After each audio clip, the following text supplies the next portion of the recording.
That's I weird. asked Josh Stewart which one was the young man from Kansas, because they know him. I've only seen him 3 times in my life, and so of course they point him out because they've been here with him all summer. And we don't have as many name tags. In the day, a while back, used to always have name tags on their helmets, and so we do that with a few guys, but for the most part we don't do it. And so it's tough for me to kind of identify who they are at times. I have a pretty good idea for most of them, but some of them, have their bodies changed and they don't look like they did when we were recruiting them. How does the kicking game change now that Ben Grogan's officially in the mix and practicing?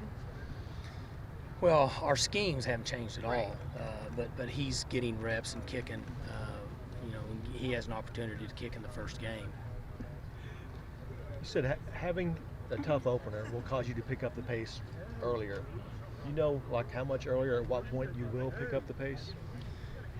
I think that what it forces us to do is be more physical in practice than what we would be, or what we have been over the last few years. And then you have to have a feel for what your game plan would be, more so than if we had a different opponent. Because whether you like it or not, we have to be ready to play and try to hit on all cylinders in all 3 phases. So, Gina had mentioned a kicker. The kicker will be an important part of our first game. Yeah. And if you go back over the last few years, our kicker really wasn't an important factor in our first game. He could have not kicked well and it'd been okay. You know what I'm saying? And so everything just has to move a little faster. And our season's extended now. We played later in the year, and now we're trying to get ready earlier. And so, those have always been concerns for me, and we've tried to come up with a plan that we think that gives us the best chance to play well early and still be fresh and play well at the end of the season. You are a top 25 voter. Did you vote, man, I want to make this as realistic as possible, or in the back of my mind, I want to try to heighten my conference a little bit and vote them a little higher?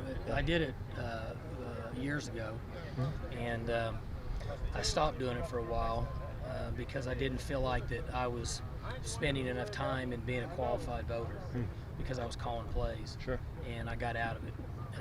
And now, my role's changed, so they asked me to do it, and so I was willing to do it. I think that it's important for our game that people do it, but also understand what they're voting and the decisions we're making. So with Kevin and Gavin, I use them as a resource of information, and then with what I know about it, I put together that list based on the way I think it's best, and don't favor anybody in our conference. Okay. Because I just, that's not what our responsibility is. Our responsibility is to vote the way that you're supposed to vote. And sometimes if we'll have I said, well, I don't know who should be 15 or 16 here. They may say, well, we think this school ought to be there, and I'll go with it.